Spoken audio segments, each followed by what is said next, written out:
Hi friends, வணக்கம். Welcome back to Tamilamudham. பள்ளியை பார்த்தாலே ஒரு சிலருக்கு பயமாகவும் அருவருப்பாகவும் இருக்குங்க.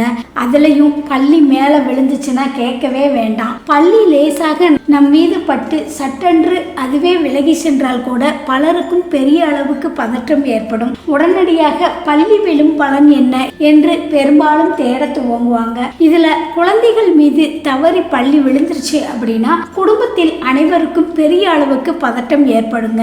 குழந்தைகள் மீது பள்ளி விழுவது தோஷமா, குழந்தை மீது பள்ளி விழுந்தால் என்ன பலன் அப்படின்னு பார்க்கலாம். பள்ளி உடலின் எந்த பாகத்தில் விழுந்தால் என்ன நடக்கும் என்பதை பற்றி விரிவாக நான் இன்னொரு வீடியோவில் சொல்லியிருக்கேன். குழந்தை மீது பள்ளி விழுந்தால் எந்த பாகத்தில் விழுந்தது என்பது பற்றி எல்லாம் பார்க்க தேவையே இல்லை. குழந்தை மீது பள்ளி விழுந்தால் எந்த தோஷமும் கிடையாதுங்க.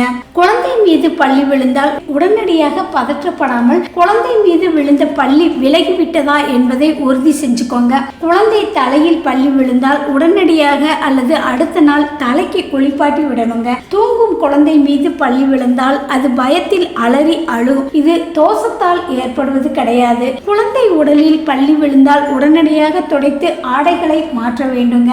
சில குழந்தைகள் விளையாடி கொண்டிருக்கும் போது அவங்க மீது பள்ளி விழுந்தால் ஏதோ ஒரு விளையாட்டு பொருள் என்று கையில் வைத்துக் கொள்வாங்க. சிலர் வாயில் போட்டுக்கொள்ள முயற்சி செய்யலாம்.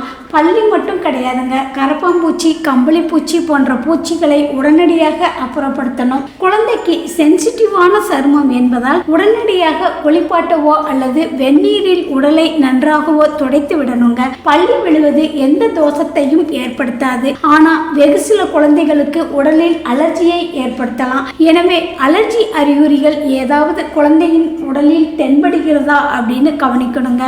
சில குழந்தைகளுக்கு உடனடியாக மாற்றம் தெரியாது. அழுகை, எரிச்சல், சொறிவது, சருமம் சிவந்து போவது போன்றவை தெரிந்தால் உடனடியாக மருத்துவரை அணுகணுங்க.